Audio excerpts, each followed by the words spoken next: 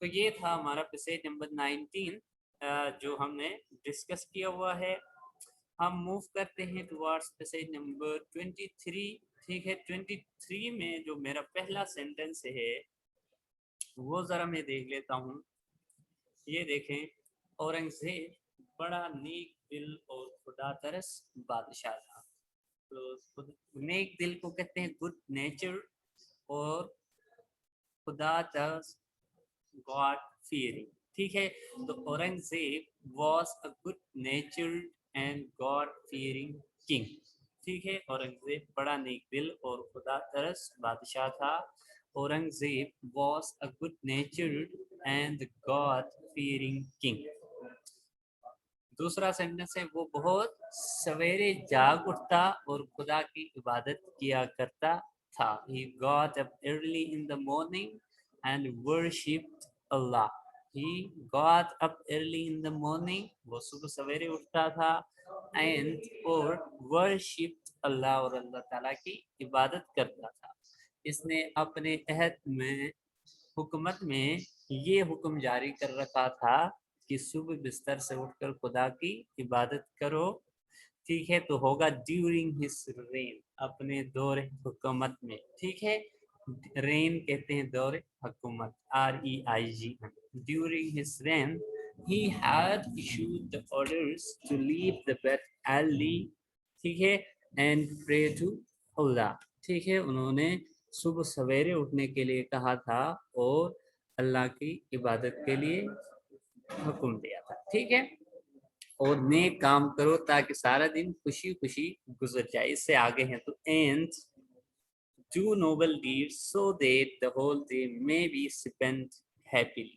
ٹھیک ہے, پورا اب بتا دیتا ہوں. during his reign, اپنے دور حکومت میں, he had issued the orders, انہوں نے حکم جاری کر رکھے تھے, to leave the bed early, صبح سویرے بستر سے اٹھنے کے لیے, and pray to Allah, اور اللہ کی عبادت کرنے کے لیے, and do noble deeds, اور کہتے تھے اچھے کام کیا کرے, so that the whole day may be spent happily, تاکہ سارا دن خوشی خوشی گزر جائے.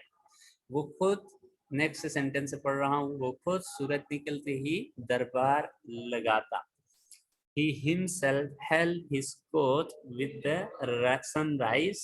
He himself held his court when with the sunrise. ٹھیک ہے, آگے پورا نہیں ہوا جملہ, نکلتے دربار لگاتا, غریبوں, محتاجوں اور مظلوموں کی فریاد سنتا. تو کیا ہوگا, and listened to the petitions. petitions فریاد, درخواستیں. ٹھیک ہے, the petitions of the poor, the needy and the oppressed. oppressed مظلوم, needy ضرورت مند. ٹھیک ہے, poor غریب. تو کہتا ہے he himself held his court with the sunrise and listened to the petitions of the poor, the needy and the oppressed. ٹھیک ہے, غریبوں, محتاجوں اور مظلوموں کی فریاد سنتا. آگے سینٹنس ہے جی, وہ ان سے محبت سے پیش آتا تھا. He treated them with love. وہ ان سے محبت سے پیش آتا تھا. He treated them with love. ٹھیک ہے, آگے ہیں, نہایت توجہ سے ان کا حال پوچھتا اور ان کی مرادیں پوری کرتا. ٹھیک ہے, تو he listened to them with great attention, نہایت توجہ سے, and fulfilled their desires, اور ان کی تمنائیں اور ان کی درخواستیں جو بھی تھی وہ پوری بھی کرتا تھا. ٹھیک ہے, تو یہ دو پیسیج تھے جو اس ویک میں ہمارے کورس میں شامل تھے, وہ ہم نے ڈسکس کیے ہیں. ہوپ فلی آپ لوگوں کو سمجھ آئے گا. یہ جو ہیں یہ آپ لوگوں کا ریویژن ہے جو پہلے میں نے آپ لوگوں کو دے دیا ہے PDF. سیم PDF سے میں نے اگین جو ہے اس کی ریویژن کروائی ہے. ٹھیک ہے, میں اگین یہ PDF آپ لوگوں سے شیئر کر لیتا ہوں, تو اس کو آپ ایک دفعہ اپنے جو کاپی پہ لکھا ہوا ہے یہ پیسیج, اس سے کمپیئر کر کے دیکھ لیں گے اور پڑھ بھی لیں گے انشاءاللہ. تھینک یو, اللہ حافظ.